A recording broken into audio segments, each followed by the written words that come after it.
Hola, sean todos realmente bienvenidos a esta segunda temporada de Puente Energético. Estamos en una nueva casa, efectivamente. La red nos ha recibido y nos ha acogido súper bien, debo decirlo, porque la idea de la televisión abierta es justamente llegar a todo el país, que es lo que queremos hacer. Queremos llegar a usted, que está ahora mirándonos. Queremos llegar a todo Chile, a todo el territorio nacional. Puente Energético, para quienes ya nos vieron, es un programa pionero en el tema de la energía. Y queremos realmente ser ese puente entre ustedes y el fascinante mundo de la energía. Esta vez, queridos míos, en este Puente Energético 2.0 serán 24 capítulos, de los cuales vamos a tratar de entregar todas las novedades y todas las noticias que atañen a este tema que es realmente fascinante. Personalmente, yo estoy seguro que los que me acompañan acá están de acuerdo conmigo, que es un tema fascinante y en los últimos 10, 12 años realmente ha crecido mucho, por no decirlo menos. Sin embargo, antes de continuar, quiero saludar a Gustavo Pinto, que fue el moderador y además el generador, por así decirlo, el que se le ocurrió esta brillante idea de hacer Puente Energético, que ahora por sus responsabilidades de ser Seremi de la nueva región de Ñuble, que conozco muy bien, los saludamos aquí de la distancia. Entonces, obviamente para estar acá, ¿qué necesitamos? Auspiciadores y patrocinadores. Así que debo dar paso ahora a saludar a nuestros auspiciadores: Mainstream Chile, Congreso Internacional BioBio Energía 2018, Revista Energía. Tenemos también las misiones tecnológicas, que no me puedo olvidar de ellas, son muy importantes, especialmente a China, y a nuestros patrocinadores, el Ministerio de Energía y la Fundación Energía Comunitaria. Me olvido por alguna razón del nombre, pero es el primer capítulo y ya verán que me la voy a memorizar muy bien. No se olviden de seguirnos siempre en nuestras redes sociales. En Twitter, el hashtag Puente Energético, que lo deben estar viendo ahora seguramente, Facebook, Instagram y obviamente a través de revistaenergia.com y el Twitter de Revista Energía. Bueno, no estoy sola, si no sería un poco aburrido, estoy bastante bien acompañada, por lo tanto aquí voy a saludar a quienes me acompañan, partiendo por la dama presente, Analía Rojas, 20 años de experiencia, una gran profesional en la energía, realmente. Ella hoy en día es gerente de nuevos negocios del grupo Imelsa, ¿correcto? Correcto. Perfecto. Y nuestros invitados acá, los dos caballeros que tenemos, Andrés Salgado, con 27 años de experiencia, estamos compitiendo ahí, 27 años de experiencia. En el sector. En el sector, quien fuera director ejecutivo del Coordinador Eléctrico del Sistema Interconectado Central y actualmente socio de ENC Energy Consultants. Y por allá, en la otra esquina, tenemos a nuestro amigo que nos visita del Departamento de División de Energías Renovables del Ministerio de Energía, don Gabriel Prudencio. Así que a todos ustedes realmente les doy la bienvenida, gracias por estar. Y a los que están allá les digo que bienvenidos a esta nueva versión, nueva temporada, segunda temporada de Puente Energético 2.0. Partamos, el tema de hoy es matriz energética, por lo tanto la pregunta, que yo creo que Andrés y Analía se la van a pelear seguramente, es fácil, o más bien fácil, básica. ¿Qué se entiende por matriz energética? ¿Quién comienza? ¿Quieres? Por favor. No se peleen, no se peleen. Nosotros no peleamos, no. Nos conocemos hace mucho para pelear. Sí, así que no sería la ocasión. ¿Cierto? Matriz energética, para tratar de explicarlo en palabras sencillas, ¿no es cierto? Es, bueno, el consumidor chileno, el consumidor de cualquier producto que tenga algo eléctrico, ¿no es cierto?, necesita consumir energía eléctrica y el tema es cómo se produce esa energía eléctrica, cuál es la fuente. Y esa fuente existen distintas, energías renovables, provenientes del sol, viento, agua, en algunos casos mareas, ¿no es cierto?, fuentes térmicas. Entonces todo ese tipo de combinaciones hace, y la mezcla de eso, y en qué proporción hace que lo que define lo que es nuestra matriz energética. Podemos tener una matriz energética hoy día, queremos tener una materia energética en el futuro, podemos hablar de la materia energética que tuvimos hace algunos años atrás, pero ese es el fondo. ¿Cómo se compone la generación que cada uno consume en su país, de dónde procede?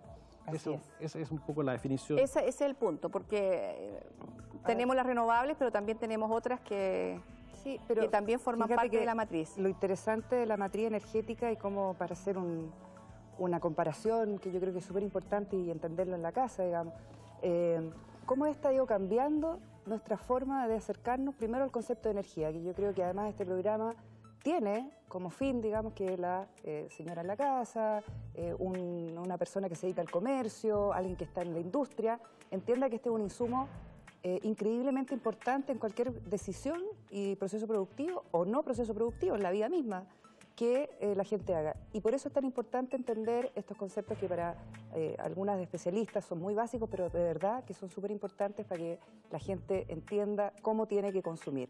La matriz energética en Chile ha cambiado muchísimo en los últimos años, y esto debido a un montón de cosas que vamos a conversar en este programa, en estos 24 capítulos, pero sin duda que ha sido uno de los temas la irrupción de las energías renovables.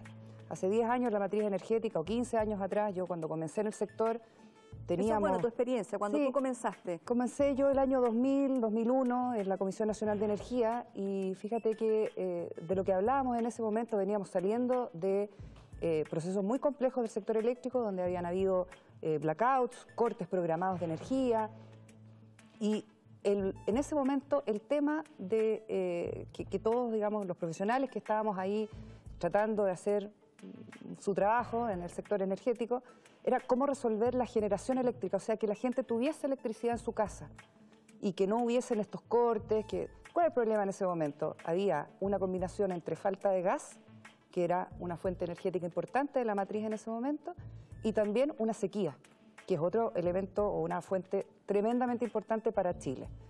Y lo que ha pasado en estos 10, 15 últimos años, en el fondo, el año 99 más o menos, ¿no? Por ahí, sí, en el 99 veníamos saliendo de esas dos crisis, luego el 2001 hasta el 2004 fue la crisis del gas, y la verdad es que desde el 2005 en adelante la pregunta de todos los especialistas era ¿cómo resolvemos que esta matriz energética sea diversificada?, que es un concepto que vamos a escuchar mucho a lo largo de esta tanda de programa, que es que en el fondo sea bien repartida, o sea, que no todas las energías provengan desde una sola misma fuente.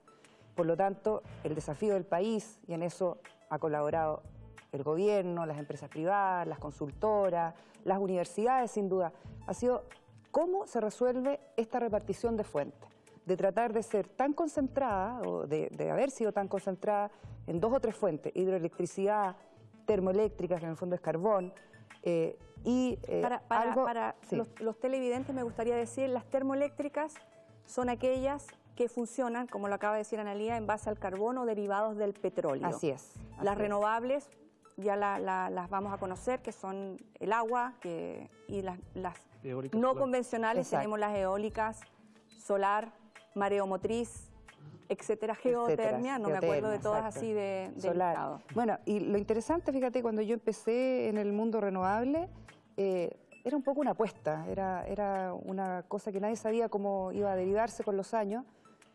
Habíamos mucho, éramos más jóvenes, por cierto. Todavía. Gracias. Ha pasado poco. Entonces, bueno, seguimos siendo jóvenes, pero éramos más jóvenes. Y la verdad es que había mucho escepticismo en el entendido de la gente que realmente está en este sector, y gente que ha sido, bueno, formada bajo esquemas convencionales, aprendió que la energía o la matriz era de una forma, y era difícil visualizar en esos años que iba a haber un cambio significativo, y sin embargo lo hubo.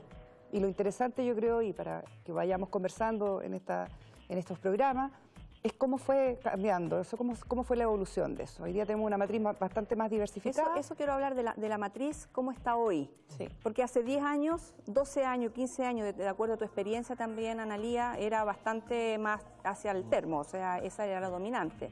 Hoy en día seguimos con termo, pero no sé si Gabriel nos puede compartir un poco cómo está la matriz hoy.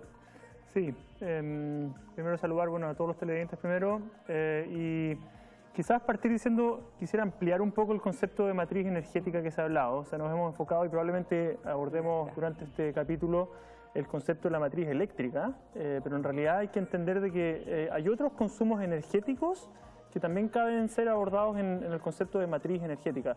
Hoy día hay que entender que más del 50% de los consumos energéticos que tenemos en Chile no necesariamente corresponden a consumos eléctricos. Ahí caben muchos usos de calefacción, que no necesariamente son eléctricos, el transporte, de que también son grandes usos de energía, y varios otros en el fondo que también comprenden esta matriz energética si la entendiéramos en el concepto más amplio.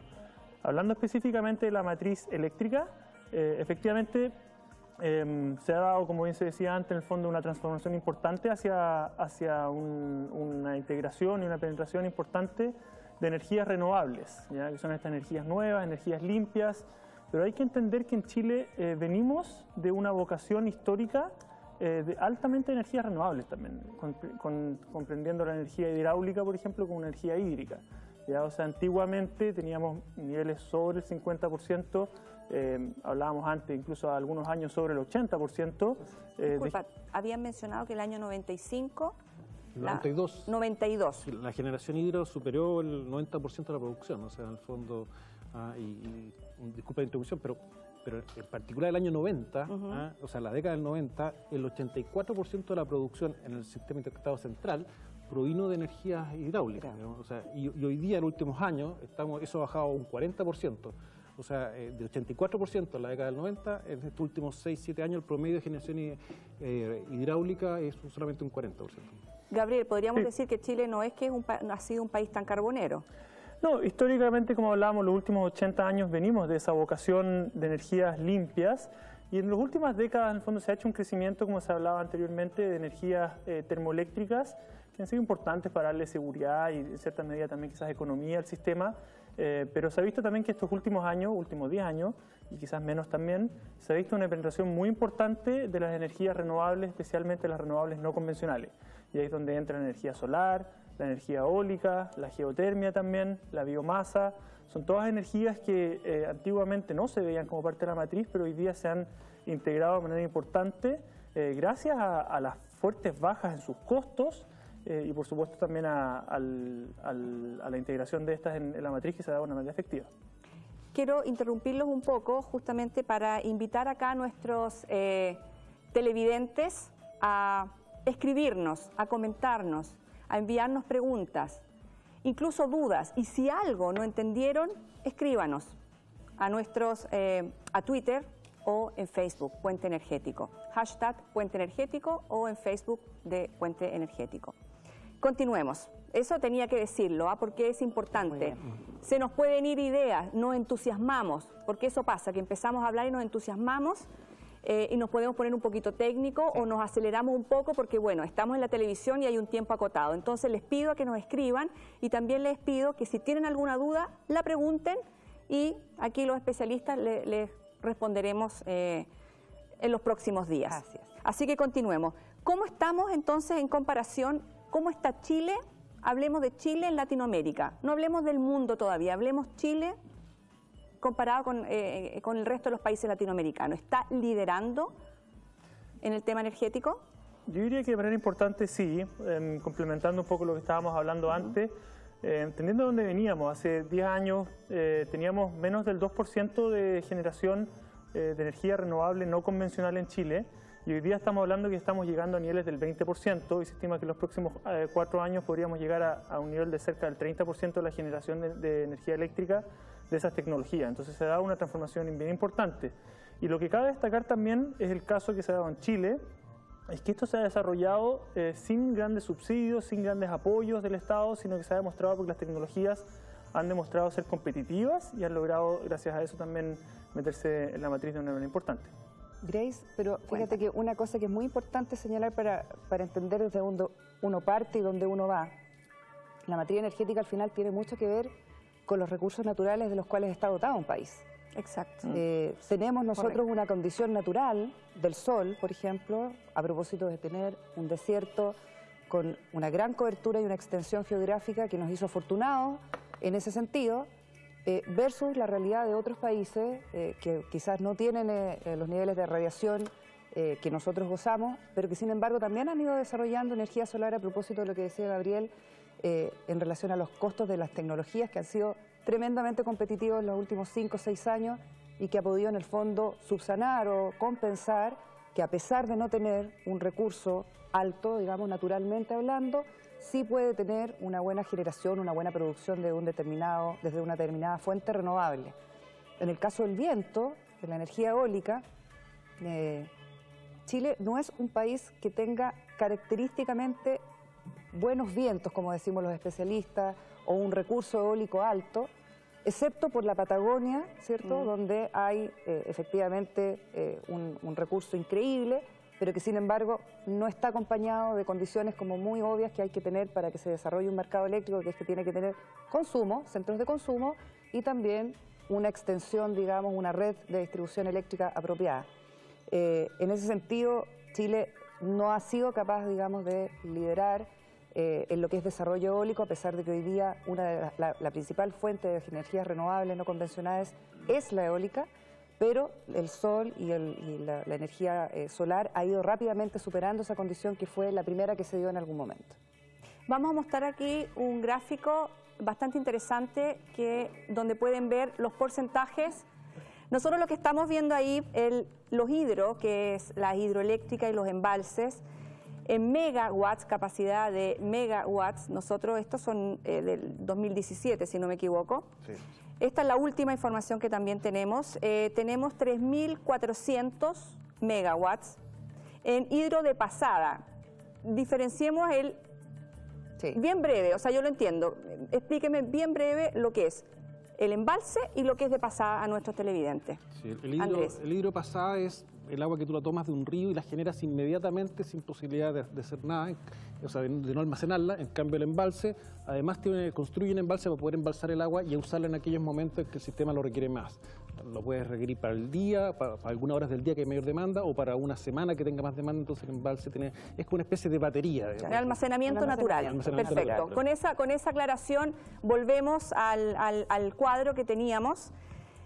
Biomasa, casi 487 megas. Eólico, de lo que estábamos hablando ahora, que Analía nos explicó bastante bien, 1.420. La solar, 2.328 APP. Geotérmica, 55, es la que se está quedando atrás, a pesar que entiendo que Chile tiene un buen potencial en geotermia. 23.000 megas de potencial. Sí, imagínate. Y aquí tenemos 55 megas. Y en las no renovables, que aclaremos, carbón, derivados del petróleo, gas natural, 4.480 de gas natural, carbón 5.164 y los derivados del petróleo 3.084 megawatts, lo que hace un total de casi 23.775 megawatts. Pero, Grace, en este momento, de capacidad. Lo importante de esta gráfica que la estábamos viendo ahora en pantalla es que en 10 años, del 2007 al 2017, que es la estadística que teníamos ahí, Chile ha doblado su capacidad instalada, que es el concepto que nosotros los especialistas usamos en términos de cuáles son esas fuentes de generación eléctrica de las que dispone un país. En el 2007 habían 11.200 y tantos megas, hoy día tenemos 22.000 megas. Es el doble de la capacidad. ¿Qué quiere decir eso? Que el país se ha desarrollado de tal forma, incluso a pesar de los ciclos económicos que son variantes, ¿no? Pero así todo, el sector energía siempre está creciendo. Ese es un fenómeno también que se ha dado no solamente en Chile, en todas partes del mundo. El ciclo económico va pegado bastante al crecimiento del sector energético, pero aun cuando existan bajas en el ciclo económico, el sector energías tiende a siempre crecer un poco más. ¿Ah? Y la prueba de eso en que 10 años hemos doblado la capacidad. Un paso más, se va adelantando. Sí. Hay un concepto que quería agregar, que la materia energética es algo que está vivo.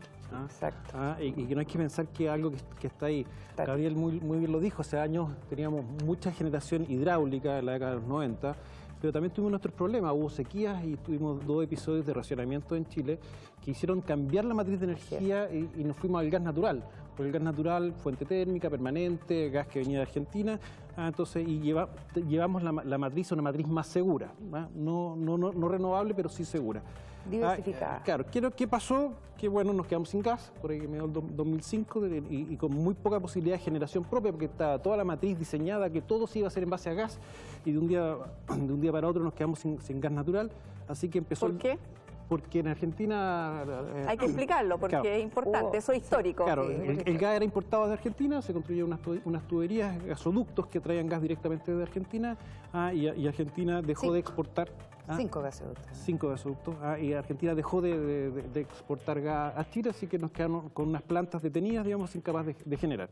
Y eso había que reemplazarlo rápidamente, y hubo un cambio en la política, hubo un cambio en la ley que permitió ese cambio en la ley que se desarrollaran centrales a carbón. Entonces ahí pasamos a una matriz, digamos, fuertemente fomentada en carbón porque necesitábamos seguridad de suministro. O sea, había que acelerar la máquina y hacerlo rápido. Hacerlo rápido, no podíamos y ahí hay que entrar con estas centrales rápidamente, y empezó el desarrollo de carbón, y por eso la matriz, digamos, llegó mucho carbón, muchos centrales de gas natural. El gas natural volvió a Chile por ahí por el 2010, 2009, y por eso hoy día la matriz, que alguien se extraña, digamos, porque un país tan renovable, la mitad de la potencia instalada es térmica, es por eso, digamos, porque tuvimos razones históricas de seguridad. Bueno, y además porque en ese momento los costos de las energías renovables no eran competitivos. Para nada. Frente al carbón era absolutamente impensado en esos años, y por eso te hacía la rememoranza, digamos, de que nosotros, los que estábamos en energías renovables en ese momento, éramos un poco la locura, digamos, estos cabros jóvenes que se ponen a hacer energías renovables y todo, porque realmente los costos no eran competitivos. O sea, yo recuerdo todavía que lo comentábamos antes de ingresar al programa, me acuerdo que las peleas que tenía con mis amigos carboneros eran a gritos, obviamente. Y todavía, yo creo que todavía podemos tener ese tipo de peleas. Chicos y chicas, quisiera que nombráramos también algunas razones por las cuales Chile se movió hacia las renovables. Sí. Hay compromisos detrás. Hubo problemas, obviamente, de energía, o sea, Chile tenía una crisis energética. Y también los compromisos que Chile ha adquirido. No sé si Gabriela ahí nos puede aportar con eso, porque, señores, amigos que nos están viendo, este compromiso y las razones por las que Chile se ha movido fuerte, considerando que no tenemos petróleo, no tenemos gas, todos los recursos, no tenemos carbón. O sea, los recursos para producir nuestra energía en Chile eran importados, siguen siendo importados los que estamos ocupando. Por lo tanto, hablemos quizás de 2 o 3 principales razones por las cuales el país se movió rápido hacia las renovables. Gabriel, empezamos por ti. Sí, hay varios temas ahí que destacar, por lo menos 3 yo creo. Por un lado, Chile generó y mandató por ley una cuota de energías renovables, que la meta es que al 2025 tenemos que tener un 20% de energías renovables. Este año tocaría, según esa ley, porque es creciente el porcentaje, que tenemos que tener un 10% de energía renovable. No convencionales. No convencionales, exactamente, que son, claro, justamente solares, eólicas, geotérmicas, marinas, biomasa y hidro cuando es menos de 20 megas. Pero 20 megas es una pequeña escala. Es una pequeña escala. Son hidros que se llaman mini hidro normalmente, claro. Eso es muy bueno aclararlo, que esas son las energías renovables no convencionales, claro. A pesar que ahora se está cambiando el apellido. Sí, allá un poco existe esa definición legal justamente por esos compromisos que tiene asumido Chile, pero ya se entiende también de manera un poco más amplia energías renovables, donde se incluyen energías como la hidráulica de gran escala, que también cuando se hace bien es limpia. Y hablábamos en el fondo que por un lado tenemos este mandato legal, pero lo que hemos visto en el último tiempo es que no ha sido necesaria esa cuota porque hemos superado con creces en los últimos años ese porcentaje requerido. Estamos hablando de que este año el porcentaje mandatado es 10%, pero naturalmente o se proyecta que este año deberíamos tener una generación de cerca del 20% de energías renovables no convencionales justamente. Entonces hemos dado un salto importante. Otras razones tienen que ver con el gran potencial que bien destacaba Analía, o sea, las condiciones que tenemos en Chile para desarrollar diferentes tipos de energías renovables son bastante únicas y somos bastante bendecidos como país para desarrollar estas tecnologías. La radiación solar que tenemos en el norte de Chile es la mejor radiación del mundo, entonces sin duda es un lugar donde hay un interés importante por hacer proyectos de ese tipo. Como decía Analía, la energía eólica, hay ciertos lugares que también donde se destaca de manera importante, tenemos una larga costa donde las energías marinas están buscando desarrollarse, la geotermia, ¿para qué hablar? Somos un país con mucha actividad volcánica, donde también hay mucho potencial. Entonces todo ese potencial sin duda ha hecho que Chile se aumente en el fondo el porcentaje de energía renovable. Y el tercero, quizás cabe destacar también, tiene que ver con lo que se ha hablado varias veces ya, que tiene que ver con la baja de costos de estas tecnologías. O sea, eso ha sido fundamental, ha sido radical, ha sido un cambio de paradigma para el sector energético en Chile. O sea, estamos viendo un momento de transición importante. A la transición energética que está viviendo el mundo. Tiene que ver, claro, sin duda, con una transición que se está viviendo a nivel mundial también, y en Chile obviamente se suma a las buenas condiciones naturales que tenemos también como país. Entonces, la suma de todos esos factores yo creo que hacen que naturalmente en el último tiempo estemos generando proyectos principalmente renovables. O sea, cabe destacar también de que prácticamente todos los proyectos que están hoy día en construcción son de energías renovables. Entonces, vamos un poco hacia allá y tiene que ver con los costos importantes que han bajado. Y por supuesto también plantea ciertos desafíos hacia adelante que podemos, imagino, también poder comentar después. Yo quiero dar una cuña en este minuto porque el 23, 24 y 25 de octubre en Concepción tiene lugar el 7º Congreso Internacional de Biobioenergía. Así que, por favor, es algo muy interesante porque es el primer congreso de energía que se realizó fuera de la capital, fuera de Santiago, en la región, hace 7 años atrás, cuando la región representaba el 35% de la producción energética del país. ¿Por qué la geotermia se nos queda atrás, siendo tan importante? ¿Quién nos puede ayudar ahí? ¿Analía? Yo, sí. ¿Tú como consultora también? Gracias. Experta. Sí. Ay, gracias por lo de experta. Se hace lo que se puede. No, yo creo que el tema de la geotermia, bueno, primeramente hay que estar en un país donde existan recursos geotérmicos. Si no, es muy difícil, digamos, que se haga investigación y desarrollo, porque eso tiene un costo alto. O sea, toda la etapa exploratoria, ¿cierto?, de entender dónde están esas fuentes, de cómo se explotan, ese es un proceso caro, desde el punto de vista de la identificación de la fuente geotérmica y luego de su explotación. Por lo tanto, pasaron muchos años, porque los costos, digamos, hay un concepto que nosotros los economistas usamos, es que hay un costo de entrada en el fondo para este tipo de tecnologías o de mercados. Y la pregunta era quién tiene que hacerse cargo de realizar ese tipo de costos de inversión que, siendo tan altos, no parece de primera muy atractivo para un sector privado, que hay que también mencionarlo, digamos, para que todos entendamos. En Chile el 100%, exceptuando ENAP, de los procesos productivos que tienen que ver con la generación eléctrica, está en manos de privados. Y el Estado asume un rol más bien regulatorio en manos del Ministerio de Energía, Comisión Nacional de Energía, la Superintendencia de Electricidad y Combustible, y por lo tanto no tienen dentro de sus funciones promover desde el punto de vista del gasto de inversiones que se tiene que hacer en un país que es distinto. En América Latina y en el resto del mundo hay países efectivamente donde la planificación económica y la inversión desde el punto de vista del Estado existe para estas decisiones que son, a mi gusto, estratégicas. En Chile esa decisión, la verdad que hubo mucha discusión de dónde tenía que estar arraigada, si en el Estado, si en el privado, etcétera. Bueno, se llegó finalmente a un entendimiento del punto de vista de que esto era una decisión que tiene que ser promovida seguramente por el Estado en conjunto con el sector privado, y hoy día estamos entonces en una etapa naciente de la energía geotérmica, que con ese potencial que mencionábamos antes de 33.000 megas de potencial eléctrico de generación, resulta ser tremendamente atractivo. Hay un punto ahí que me gustaría aclarar. Cuando hablamos de geotermia siempre pensamos en volcanes. O sea, si no hubiera volcanes, no hay geotermia.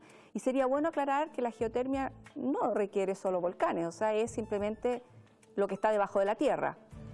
No sé si tú, Andrés, nos puedes ayudar ahí con una explicación, o Gabriel, a acotar un poquito más. Sí, no, pero también completar un poco de lo que decía Analía, por el tema del desarrollo de la geotermia. Antes hay dos fenómenos que también se suman. Uno que es las inversiones, y el otro que tiene que ver es que el proyecto de geotermia, tú nunca sabes cuando empieza la exploración cuánto va a ser el resultado, cuántos megawatts le vas a sacar a ese proyecto. El potencial. Y generalmente todos los proyectos están ubicados en la cordillera y las líneas de transmisión están más hacia la costa. Exacto. Entonces tú tienes por lo menos 100, 150 kilómetros, digamos, de distancia entre un proyecto que no sabes cuánto va a generar para llegar al sistema nacional de transmisión, Entonces tú dices, ¿qué línea le construyo a esta línea? Entonces también el proyecto tiene una incertidumbre bastante grande.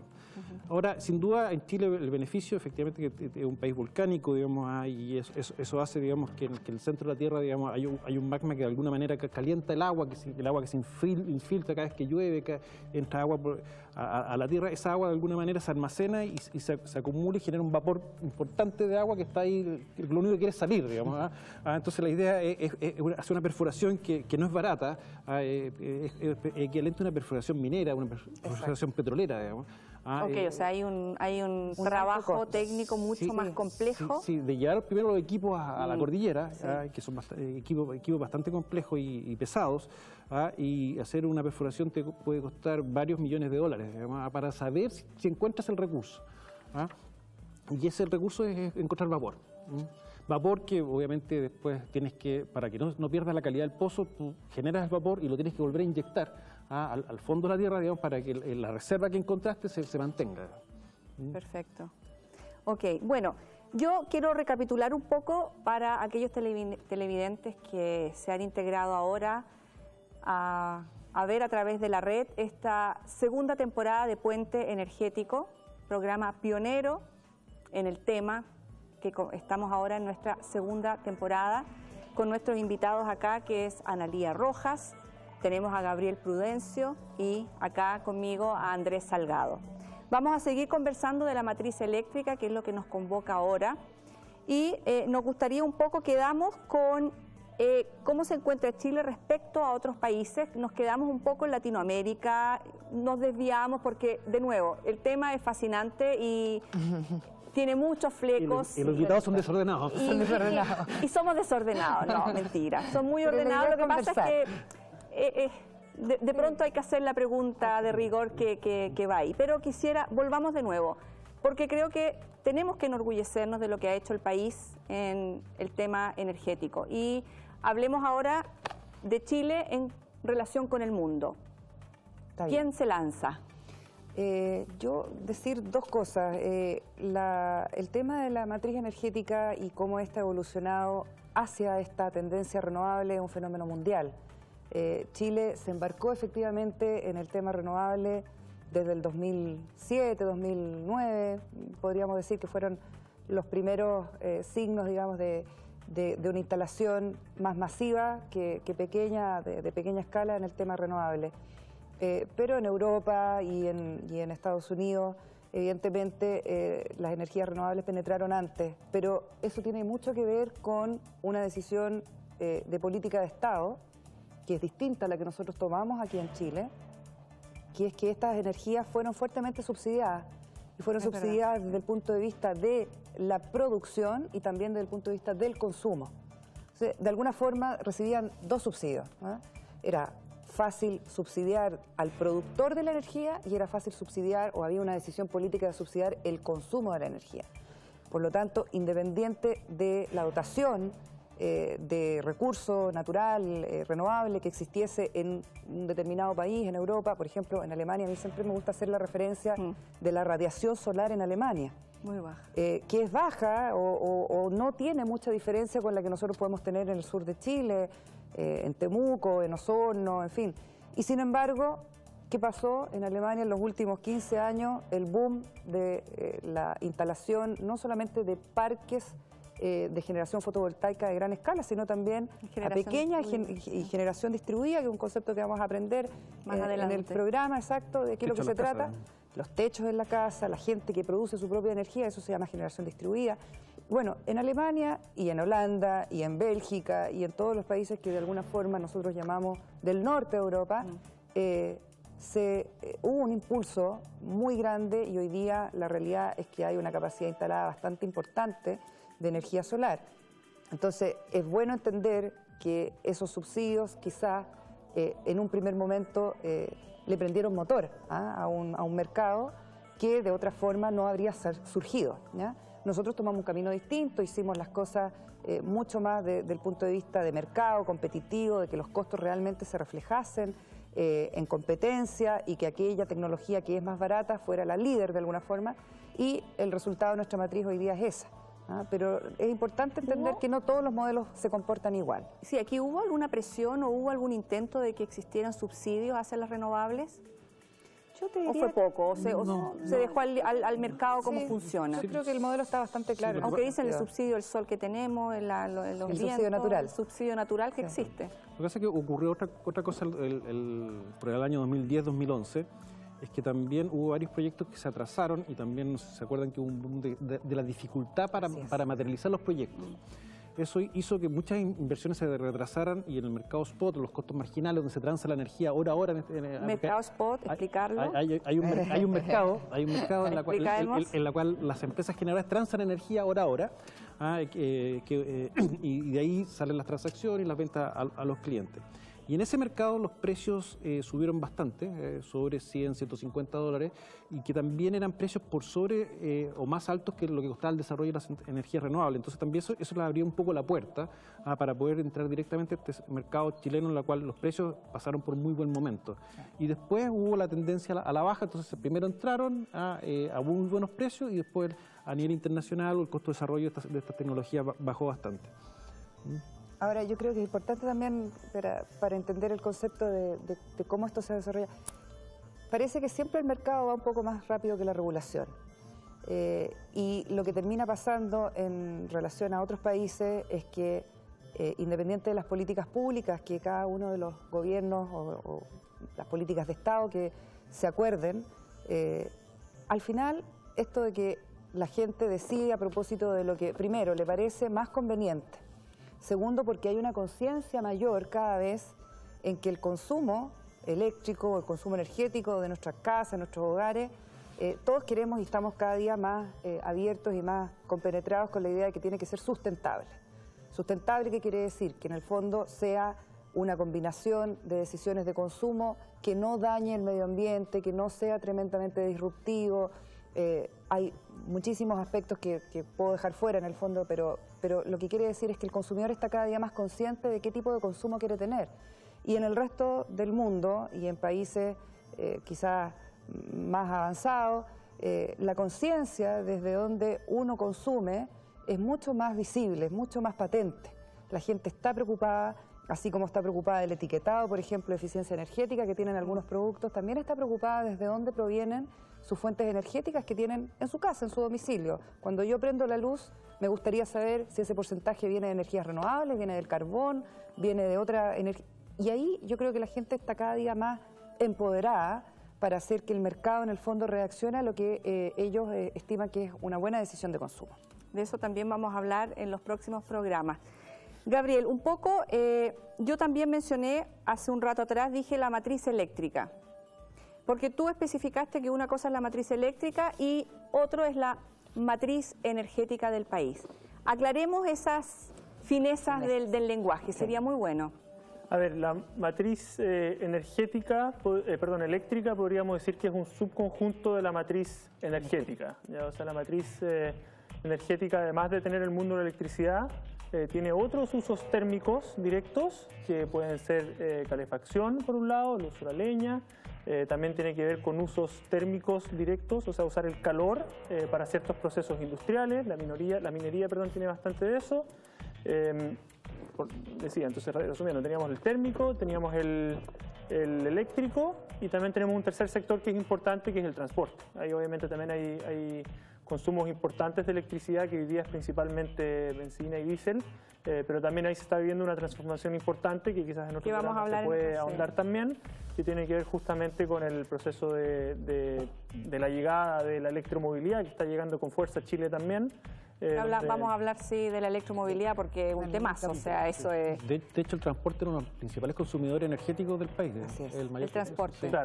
Claro, efectivamente. Entonces ahí hay varios mundos y hay que abordarlos cada uno por...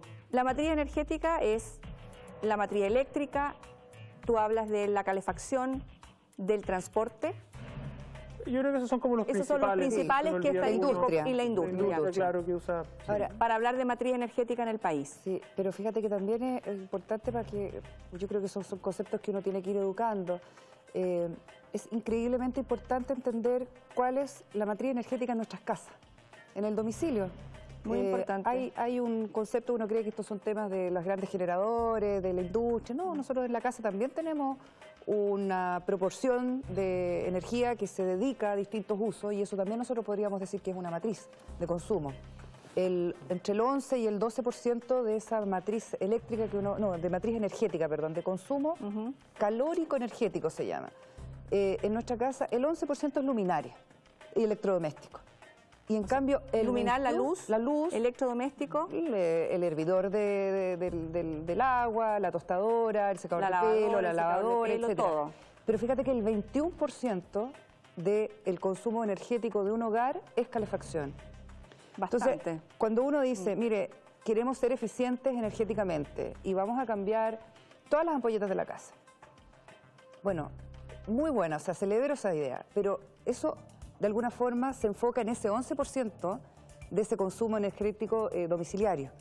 Y sin embargo hay un 21% que está en otra fuente, que puede ser querosene, gas, en fin, y lo digo con una gran preocupación, el tema leña. La leña para calefacción, sobre todo en el sur de Chile, es un temazo. Sí, nosotros que también tenemos que abordar eso. Va a llegar aquí a la mesa. El Estado, las empresas privadas, todos estamos preocupados un poco de cómo se va a resolver el tema de leña, porque el consumo de calefacción en el hogar, en ese 21% que hablo, es tremendamente relevante.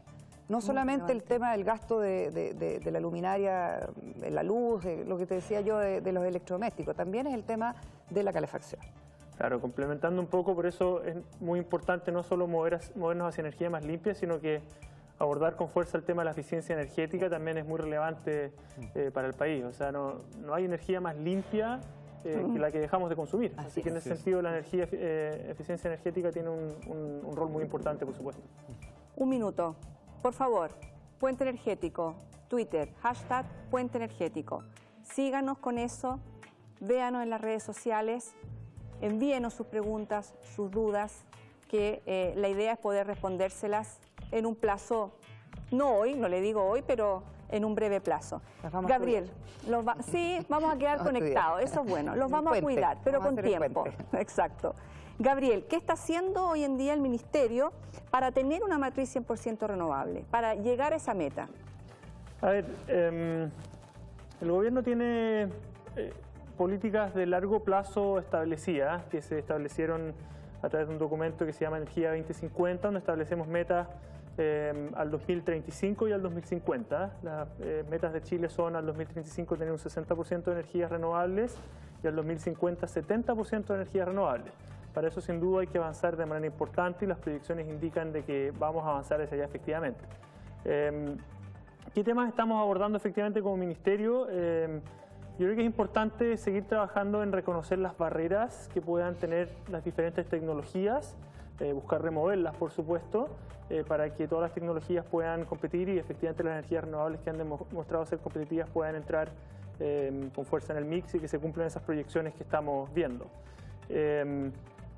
Hay otro tema importante que es importante abordar también, que lo podemos quizás ver más en detalle después, que tiene que ver con los desafíos que plantea una matriz altamente renovable, ¿ya? O sea, las tecnologías que han entrado con fuerza en el último tiempo son la tecnología solar y la tecnología eólica, ¿ya? Ambas tecnologías tienen una característica importante, que es que son variables y que no están disponibles siempre, ¿ya? Y obviamente es muy relevante entender de que la demanda de energía sí es constante. En el fondo, las mineras, las industrias, la gente en sus casas, todos tienen consumos que son bastante constantes o tienen ciertas variaciones, pero efectivamente no se comportan igual que el sol o que el eólico. Entonces ahí es importante ir construyendo ciertos atributos de flexibilidad del sistema que pueden permitir altos niveles de esas tecnologías que han demostrado ser muy competitivas.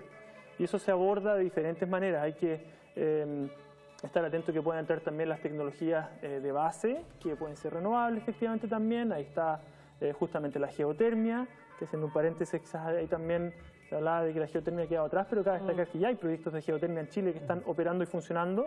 Cerro Pabellón, de hecho, es el único proyecto operativo de geotermia a nivel sudamericano, así que esa tecnología también está desarrollándose. entra la hidráulica, entra la concentración solar de potencia, que es otra alternativa a la energía fotovoltaica, que es la que se ha desarrollado Cerro más masiva. Dominador. Cerro Dominador es un ejemplo de esa tecnología. Son tecnologías que permiten poder complementarse con estas tecnologías variables como la solar o la eólica, la solar fotovoltaica o la eólica. La visión es que nuestra matriz sea 100% renovable. Eso es lo que se espera y esas son las promesas que se han hecho. Tú nos estás explicando que van a haber energías de base, pero obviamente la duda siempre queda en cómo, si no tenemos el respaldo de la seguridad que todavía da el combustible fósil, porque es la que te da la seguridad. O sea, el carbón está ahí, se pone y se lanza. ¿Qué dices tú, Andrés? Yo creo que Gabriel trata bien el punto. O sea, en el fondo, queremos avanzar una meta del 70%, digamos, que la meta al 2050, pero eso lleva desafíos. Estas energías, efectivamente, las que más se han desarrollado es la solar y la eólica, que son intermitentes. Entonces, solar sabemos a qué hora más o menos van a funcionar, ¿no es cierto? Más o menos obvio, digamos, pero la eólica a veces no.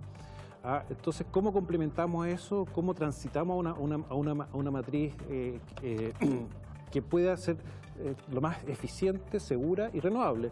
Y para eso tal vez tengamos que subsistir con algo de energías, digamos, de una proveniencia de hidrocarburos, que nos den una base ante cualquier contingencia para poder absorber estas variaciones. Y yo creo que con el tiempo vamos a ir viendo cuál es la mejor combinación. También puede ser la interconexión con otros países, también puede ser muy importante eso. ¿No es cierto? Que nos podemos complementar entre otros países. Pero lo importante es no decir que esto es de la noche a la mañana. Esto va a ser un traspaso lento, digamos, gradual. El sistema tiene que operar en forma segura, tenemos que tener energía, como bien lo dijo Gabriel, las 24 horas del día. Y esa es la importancia. Y no nos olvidemos el sistema de transmisión, porque en el fondo aquí la energía, los recursos... Los fierritos. Los recursos... Los buenos fierritos. Muchas veces los recursos no están cerca de las ciudades, digamos, o cerca de los proyectos mineros. Entonces, ¿y cómo tenemos que transportar esa energía? Y se necesitan líneas, digamos. Esas líneas que a veces se demoran. Hoy día construir un proyecto de transmisión se demora 7 años. Digamos, desde que se inicia la idea del proyecto hasta que... En cambio, construir una central eólica o 1 año y medio, 2 años, digamos, una central solar 1 año. Entonces las centrales están llegando mucho más antes que lo que llega el sistema de transmisión para poder exportarla. Entonces también hay un tema de planificación que tenemos que adelantarnos como país, hacer una adecuada planificación, llegar con esas líneas porque sabemos que van a llegar estos proyectos. Pero esas líneas se necesitan para llegar a las ciudades. Yo tengo un punto que quiero matizar con Andrés cuando tú dices que las energías renovables son intermitentes. Es verdad, son intermitentes porque el recurso no está presente durante todo el día en la misma forma. Pero hay cada vez más, y ahí vamos a tener una discusión con Andrés porque siempre lo hablamos. Como diría en el colegio, pelea. No, yo digo que los sistemas predictivos, sobre todo en recursos solar y eólicos, están cada día más precisos. Por lo tanto, y aquí Andrés, yo sé que me va a hacer el punto porque la experiencia de él cuando era director ejecutivo en el CEDEC-SIC, me acuerdo que tus reclamos de que las eólicas no dan con esa debida anticipación la capacidad de... Los pronósticos tenían mucho error. Eso, los pronósticos tenían mucho error. Yo, que vengo de la industria eólica, empezó la pelea. Yo que vengo de la industria eólica, te quiero decir que al final la industria ha tratado de ir perfeccionando cada vez más esos pronósticos para entender exactamente cuál es la generación esperada, tanto del recurso eólico como del recurso solar, para que el sistema se programe bien, ¿ya? Y en ese sentido creo que esta predominancia de energías renovables va a ser cada vez más notoria. Pero también hay un aspecto que no lo hemos mencionado, yo creo que es importante porque está en los diarios, está en Twitter, está en todos los medios que uno generalmente, como especialista o no especialista, lo lee, que se llama la descarbonización de la matriz. Exacto. Hay un compromiso, una de las Ds. Una de las D, exactamente. Una de esas D, que es la descarbonización, hay un compromiso y ahí sí estoy en acuerdo con Andrés, en el sentido que hay velocidades distintas para esta descarbonización. Hay agentes del mercado que queremos que sea lo más rápido posible, otros que quieren que sea más prudente y que sea efectivamente un reemplazo de forma tal de que no produzca un estrés en el sistema. Y ahí yo creo que lo importante es, además de los sistemas de respaldo, que tiene que ver con otras fuentes como el gas, cada vez menos obviamente... El carbono obviamente va a salir, pero ¿cómo se reemplaza eso? Yo creo que el punto es que hoy día estamos en un break point, tecnológico respecto del uso de las baterías. Es una gran discusión que tenemos en el sector acerca de si las baterías van a ser capaces o no de hacer ese tipo de respaldo en la generación a gran escala y no pensarlo solamente como una solución para el auto, para la casa, que es lo que nosotros estamos también visualizando en el fondo por esta aparición. Eso es lo más doméstico, lo más doméstico, el almacenamiento eléctrico, o sea, de la energía. Consumidor que consume y produce energía, ¿no? Yo creo que la batería, a nivel de un elemento que se incorpora tanto desde el sistema de generación o transmisión, al final hay una discusión semántica, si es no solamente semántica, es económica, si es o no un elemento de transmisión o de generación. Esa es una gran discusión que vamos a tener estos años. Pero mira, quisiera dar un pasito atrás, volver atrás, porque obviamente la descarbonización de la matriz es un tema bastante interesante. Estuve en un seminario y quedé impresionada que Chile es rico en agua y es reconocido a nivel mundial. Sin embargo, se pierde, y se pierde en grandes cantidades. ¿Qué va a pasar ahí? Porque el recurso hídrico puede ser el que realmente nos ayuda a tener esa matriz sólida y segura que necesitamos. ¿Cuáles son las proyecciones en el tema hídrico? En movernos también hacia o más embalses, quizás no tan grandes. Hidroaicén yo creo que todos quedaron muy asustados con Hidroaicén. Entonces quizás ahora hablar de nuevo de embalses, creo que también es un tema que puede retroceder la discusión. Que va a retroceder la discusión. Pero estamos hablando de pequeñas centrales, ya no es necesario hacer un gran Hidroaicén, creo. Pero sí de pequeñas centrales, porque el recurso hídrico a nuestros televidentes que Chile pierde es realmente alto. No quiero decir un número que pueda ser falso al final, pero realmente era más del 80% que se perdía, o sea, era realmente muy alto y se está trabajando justamente en recuperar los recursos hídricos del país que se están perdiendo. ¿Qué pasa ahí? Porque hay una patita que se nos está quedando, o sea, también deberíamos avanzar en más embalses quizás pequeños o centrales de pasada, mini hidros. Yo quisiera destacar que no es una sola solución hacia adelante, o sea, se han mencionado varias acá, y efectivamente vamos a avanzar, yo creo que a través de una combinación de estas, y el mercado es muy dinámico, o sea, eso veníamos hablando también antes de las transformaciones que se han dado en el último tiempo. Probablemente si nos parábamos todos hace 10 años y tratábamos de predecir cómo íbamos a estar ahora, probablemente estaríamos todos muy errados con respecto a lo que ha pasado. Nadie lo hubiera apuntado, claro. Entonces es importante avanzar en las diferentes direcciones donde vemos que efectivamente se puede avanzar hacia una matriz, como bien se decía, que sea económica, que sea segura, que es muy importante, y que sea sostenible. Creo que son todos atributos que son necesarios para el sistema. Y efectivamente si la energía hidráulica aumenta o no es una de las alternativas sin duda, pero debe complementarse a varias otras. Hablábamos de otras generaciones de renovables de base, que ya mencionamos algunas. El tema de la interconexión con Argentina que pasó brevemente también. Esos son temas que nos dan, no solo con Argentina, sino con otros países vecinos, nos pueden dar flexibilidad al sistema. El tema del almacenamiento, que no solo baterías, sino que hay otros sistemas también de almacenamiento, caben ser destacados. Hay un tema también asociado ya que suenan como temas más de futuro, pero son cada vez más temas del presente que tiene que ver con la gestión de demanda, de que el mismo usuario pueda ajustar sus consumos para, si hay señales donde efectivamente estamos escaseando en la generación, él pueda también bajar sus consumos en cosas que a él quizás no le impactan tanto su calidad de vida, por ejemplo, quizás en la calefacción o el aire acondicionado, donde existiera. Se puede dar en el fondo de ciertos atributos del sistema que pueden estar más conectados con el sistema general. Y ahí se está avanzando de manera importante. Venimos como de una tradición de centrales grandes, de centrales de un sistema como más bien, como bien se decía, de centrales alejadas de los puntos de consumo, pero estamos avanzando también hacia una generación bastante más distribuida. O sea, tenemos ahí datos del importante crecimiento que ha habido en la generación justamente de gente que instala paneles en sus casas, y también otros atributos que se van a ir dando con respecto a la gestión de demanda convencional y otros temas de ese tipo. Yo creo que son al final una serie de diferentes variables que hay que ir abordando para avanzar hacia una matriz más económica, sostenible y segura. Se nos está Yo tengo 2 Ya puntos. nos está acabando el tiempo, así que, O sea, tengo Andrés. 2. Uno y responder a Lía. Te quedaste picado, ¿ah? Me la va a perdonar. Así que la Quiere tengo. tiempo. Ah, Pide la palabra. sí, Le damos pido la la palabra, Andrés. Adelante. No, mira, el tema de los embalses, efectivamente, en Chile existen muchos embalses de mayor capacidad de guardar agua de un mes para otro, de un año para otro, tal vez de un día para otro, el tamaño, y efectivamente después Hidroaicén ha bajado un poco por ejemplo, la cantidad de envases que están construyendo, muy pocos, digamos, pero tienen un uso importante que es para riego. No olvidemos incluso el mix riego-generación. Hay muchos embalses que se están construyendo para riego y que además están aprovechando la generación. Y cuando se dice que no se aprovecha el agua, no es que queramos o se quieran construir embalses para que esa agua no llegue a los ríos, digamos. Hay que acordarse aquí, lo que se quiere es que se aproveche el agua, que vuelva al río, y pero que no interrumpir su curso, no es que el agua quede almacenada.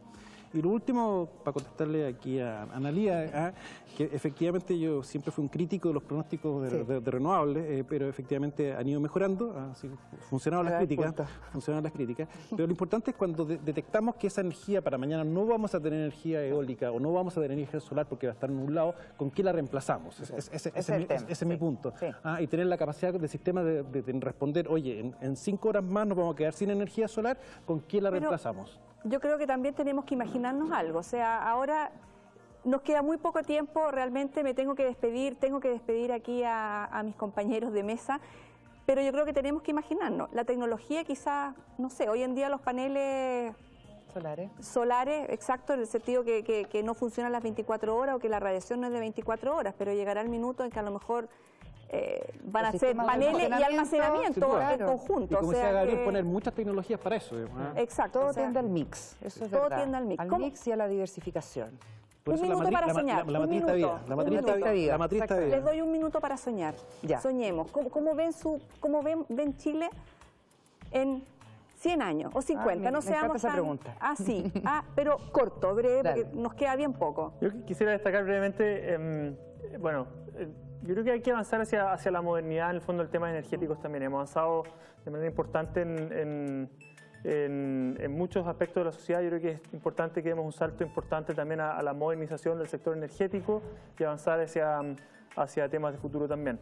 Muchos de esos compromisos, hay mucho que hacer desde diferentes ámbitos, por supuesto desde el gobierno, desde la industria también, desde diferentes actores. Pero tu sueño. Nosotros, tu sueño. como gobierno, quería destacar en el fondo que la ministra Susana Jiménez, en el fondo, lideró un proceso durante los primeros meses de esta administración donde plasmamos en un documento que se llama La Ruta Energética diferentes compromisos, donde hay un poco una visión de hacia dónde queremos avanzar y predecir qué va a pasar en el próximo 50 años, la verdad, sería muy difícil, pero yo creo que es importante avanzar hacia una matriz cada vez más sostenible y que por supuesto también sea económica, sea segura, en el fondo, y que nos permita tener niveles de competitividad importantes con otros países también, donde los diferentes ciudadanos también pueden ser actores importantes de esta sociedad. Analía. Mi sueño. 30 segundos. Sí, mi sueño en 30 segundos. Se llama electrificación de los consumos. La electrificación de los consumos tiene que ver además con una figura que la vamos a conversar bastante en los programas, que se llama el prosumidor. Prosumer en gringo, prosumidor en castellano, simple. ¿Qué significa que usted consume y produce su casa? Y cuando eso ocurre, porque ya está ocurriendo, el tema de generación distribuida, la verdad que hay una cifra baja hoy día en relación a la materialización de proyectos de generación distribuida. Hay 14 megas. De esos 22.000 que hay en la matriz energética, en total solo 14 están en manos de gente como uno en la casa, una persona en su residencia. Es bajo, pero es bajo. Y mi sueño es ese, la electrificación de los consumos. La energía eléctrica es una energía barata, sostenible, conveniente, sustentable y además que porque, bueno, he dedicado 20 años de mi vida a estar en este sector y a mí me pasó en el tema, pero indudablemente que uno está trabajando para que la gente en su casa tenga cada vez más decisión de consumo acerca de cómo distribuye, ¿cierto?, las decisiones que se hagan. Tu sueño ya está claro, electrificación de los consumos. Eso. Andrés. 20 segundos tienes tú, 20 segunos. Un sueño. ¿Por qué 20 tuvo 30? Bueno, porque ya se vamos cada vez más. Está al último en la lista. Sí. No, yo creo que tenemos que avanzar a un sistema flexible, o sea, que todo lo que se haga no le cierre la puerta a nadie, en el sentido que todas las tecnologías y todas las oportunidades, porque pueden haber cosas que aún no hemos descubierto y que pueden ser muy buenas, y ojalá nos generemos una regulación que les cierre la puerta, que las trabe. Por lo tanto, yo creo en la complementariedad de distintas tecnologías, que de alguna manera, incluso interconexión, que nos complementemos con otros países, que nos complementemos con lo que uno pueda producir en su casa, o con la batería del auto, o con distintas tecnologías, pero que a la larga todos como consumidores y prosumidores podamos aportar, digamos, a la energía del país, una energía más barata, eficiente, y que nos haga un país, como Gabriel lo dijo, bien competitivo.